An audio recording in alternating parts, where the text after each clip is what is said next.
नमस्कारः। अद्य पुनः भवतां संस्कृतकक्षायां स्वागतम् अस्ति, अभिनन्दनम् अपि अस्ति। कक्षा पंचमी षष्ठः पाठः। कक्षा पंचमी अत्र भी कक्षा पंचमी षष्ठः पाठः। पाठस्य नाम नष्टः पिष्टघटः। अत्र एका कथा अस्ति। कथा वयम् अत्र संस्कृत भाषायाम् अस्ति, कृपया ध्यानेन शृण्वन्तु। कथा नष्टः पिष्टघटः। एकं नगरम् अस्ति। एकं नगरम् अस्ति। एक नगर है। एक नगर है। तत्र एकः दरिद्रः वसति स्म। वहां पर एक दरिद्र अर्थात निर्धन वसति स्म रहता था। वसति स्म रहता था। निर्धन दरिद्र अर्थात निर्धन गरीब रहता था। सह भिक्षा अटनेन जीवन यापनम करोति स्म। वह भीख मांग करके अपना जीवन चलाता था। सह भिक्षाटनेन जीवन यापनम करोति स्म। वह भीख मांग करके अपने जीवन को चलाता था। एकदा सह पिष्टेन पूर्णम एकम घटम प्राप्तवान। एक बार भीख मांगते हुए उसको एक पिष्ट अथवा आटा, पिष्ट माने आटा, उसको एक आटा से भरा हुआ घड़ा मिला। पिष्टेन पूर्णम एकम घटम प्राप्तवान। एक घड़े को उसने प्राप्त किया। आटा से भरा हुआ एक घड़ा उसको मिल गया। तब घटम सह नाग दंते अवलंबितवान। उस घड़े को उसने खूंटी पर टांग दिया। नाग दंते अर्थात खूंटी पर उसने उस घड़े को खूंटी पर टांग दिया। अवलंबितवान अर्थात टांग दिया। अत्रस्ति अवलंबितवान टांग दिया। सह तस्य अधः एव उपविशति स्म। वह उसके नीचे ही बैठा करता था। एव मने ही, अधः मने नीचे, जैसे अधः, वह उसके नीचे ही बैठा रहता था। उपविशति स्म बैठा रहता था। तम घटम एव एक दृष्टया पश्यति स्म। उस घड़े को वो एक नजर से बराबर देखता रहता था। एक दृष्टया पश्यति स्म, पश्यति मैंने देखना। वह उस घड़े को निरंतर देखता रहता था। एकदा रात्रि काले सह विचारितवान। एक बार उसने, उसके मन में एक विचार आया। रात को उसके मन में एक विचार आया। एकदा रात्रि काले सह विचारितवान। यदि एक बार रात में उसके मन में एक विचार आया, यदि देशे दुर्भिक्षः भविष्यति। दुर्भिक्षा अर्थात अकाल। दुर्भिक्षा अर्थात अकाल। यदि देश में अकाल पड़ गया तो क्या होगा? तो उसके बाद करी एतस्य पिष्टघटस्य शतम रूप्यकाणि मूल्यम भविष्यति। ये जो मेरा आटा का भरा हुआ घड़ा है, अकाल पड़ने पर इस घड़े का जो मूल्य है वो 100 रुपया होगा। शतम रूप्यकाणि मूल्यम भविष्यति, 100 रुपये इसका मूल्य होगा। तदा अहम एतस्य विक्रयणम करिष्यामि। विक्रयणम अर्थात बेचना, क्रय खरीदना, विक्रयणम बेचना। तब मैं इसको बेचूंगा। जब देश के अंदर अकाल पड़ जाएगा, जो मेरा आटे का भरा हुआ घड़ा है इसका मूल्य 100 रुपया हो जाएगा, तो मैं इसको बेचूंगा। तेन धनेन अजद्वयम क्रेष्यामि। उस पैसे से मैं 2 बकरियां खरीदूंगा। तेन धनेन अजद्वयम, उस पैसे से मैं 2 बकरियां खरीदूंगा। अज मैंने होता है बकरी। कालांतरे तेषाम अज समूह एवं भविष्यति। आने वाले भविष्य में मेरे पास एक बकरियों का झुंड हो जाएगा। अज समूह मतलब बकरियों का एक समूह, झुंड हो जाएगा। अनंतरम अहम अज समूह से विक्रयणम करिष्यामि। बाद में मैं उन बकरियों को बेच दूंगा। विक्रयणम करिष्यामि, बेच दूंगा। महिषीं च क्रेष्यामि, और एक भैंस खरीदूंगा।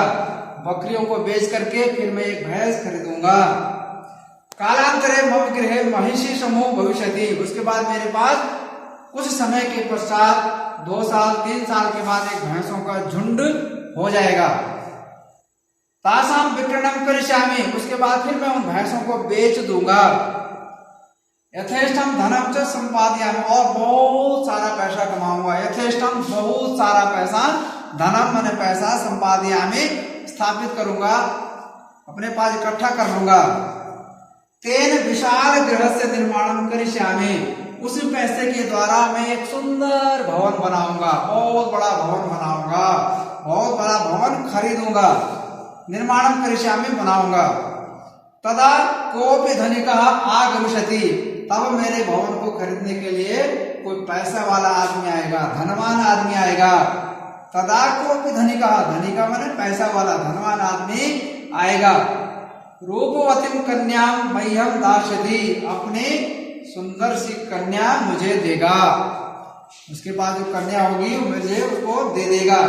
अनंतरम मम पुत्रः भविष्यति, उसके बाद मेरा एक पुत्र होगा। देव शर्मा इति तस्य नामकरणम करिष्यामि, देव शर्मा, उसका मैं इस प्रकार से नामकरण करूंगा। देव शर्मा इति तस्य नामकरणम करिष्यामि, देव शर्मा, इस प्रकार मैं उसका नामकरण कर दूंगा। यदा सह चलन समर्था भविष्यति, जब वो चलने में समर्थ हो जाएगा, चलन समर्था माने चलने में, चलने फिरने में जब वो समर्थ हो जाएगा, तदा अहम पाठशालां पुस्तकम पाठिष्यामि, तदा अहम पाठशालायां पुस्तकम पाठिष्यामि, तब मैं उसको पढ़ने के लिए विद्यालय में भेज दूंगा। पाठशाला पठिष्यामि, पुस्तक पाठशाला में पढ़ेगा। तदा देव शर्मा मम समीपम आगमिष्यति, तब वो पढ़ करके जब आएगा तो मेरे पास आएगा, मेरे समीप आएगा, मेरे निकट आएगा। मम समीपम आगमिष्यति, आएगा। तदा तम बालम गृह्णातु इति बालमात्रम आज्ञापयिष्यामि, तदा अहम बालम गृह्णातु, मैं उस बच्चे को पकड़ो, मेरे लड़के को पकड़ो, ऐसे मैं उसकी मम्मी को आदेश दूंगा। बाल मात्रम माने बच्चे की मम्मी को आदेश दूंगा। आज्ञापयिष्यामि, आदेश दूंगा। तदा सा मम वचनम न श्रोष्यति, जब मैं इस प्रकार के उसको आज्ञा दूंगा तो मेरी बातों को अनसुना कर देगी, नहीं सुनेगी। तदा अहम कोपेन पाद प्रहारम करिष्यामि, जब वो मेरी बात को नहीं सुनेगी तो मैं उसको क्रोध में आकर के जोर से लात मारूंगा। पाद प्रहार माने लात मारूंगा। इति एवं सह विचारितवान, इस प्रकार वह सोच ही रहा था। प्राद प्रारंभ च कृतवान, और उसने जोर से अपने पैर को चलाया। जब वो सोच रहा था कि मैं अपनी पत्नी को बोलूंगा कि इसको पकड़ो, वो नहीं पकड़ेगी, फिर मैं गुस्से में उसको लात मारूंगा, पाद से उसको प्रहार करूंगा। वो जब वो सपना में इस प्रकार सोच ही रहा था, उसने जोर से अपने पैर चलाया। पिष्टेन पूर्ण घटा नष्ट, उसका जो पैर है सीधे जो आटे का भरा हुआ घड़ा से उससे टकराया। भग्न अभवत्, और वो घड़ा जो है टूट गया। तस्य स्वप्न अपि भग्ना, और उसका सपना भी टूट गया। अतः नष्ट पिष्ट घटा, एक दरिद्र की कहानी इसमें है। वो किस प्रकार से आटे भिक्षा मांग करके आटा उसको कहीं मिला और उसको उसने एक खूंटी पर लगा दिया। उसमें उसको मन में आया कि आटे को मैं बेचूंगा, जब देश में अकाल पड़ेगा, अकाल पड़ने के बाद फिर इसमें इसका मूल्य 100 रुपये हो जाएगा। फिर उसके बाद मैं इसको बेचूंगा, फिर मैं बकरियां खरीदूंगा, बकरी खरीदने के बाद फिर मैं भैंसें उसको बेच करके फिर मैं भैंसों को खरीदूंगा, उनको बेच दूंगा, फिर एक मकान बनाऊंगा। मकान में मेरे पास कोई मकान देखने के लिए आएगा, एक रूपवती कन्या, सुंदर सी कन्या मेरे पास आएगी, उसका एक बच्चा होगा और वो बच्चा विद्यालय में पाठशाला में पढ़ने के लिए जाएगा। जिस दिन वो वापस आएगा मैं अपनी पत्नी को बोलूंगा इसको पकड़ो। वो जब मेरी बात नहीं सुनेगी तो मैं जोर से उसको लात मारूंगा। और इस प्रकार सपना देखते देखते वह उसका पैर जो है घड़े से टकरा जाता है और वो घड़ा नष्ट हो जाता है, उसका सपना भी टूट जाता है। इस प्रकार इस कहानी में भाव है। अत्र केचन कठिन शब्दाः सन्ति, वसते स्म कहता था। पृष्ठघटः आटा, नागदन्ते खूंटी, एव ही दुर्भिक्षः अकाल, तरही तो, अजा बकरी, महिषी भैंस, क्रेष्यामि खरीदूंगा, पतितः गिर पड़ा, भग्नः अर्थात नष्टः, अवलंबितवान टांग दिया, अधः नीचे। इस प्रकार पंचम कक्षा का यह कहानी यहीं पर समाप्त होती है। नमो नमः।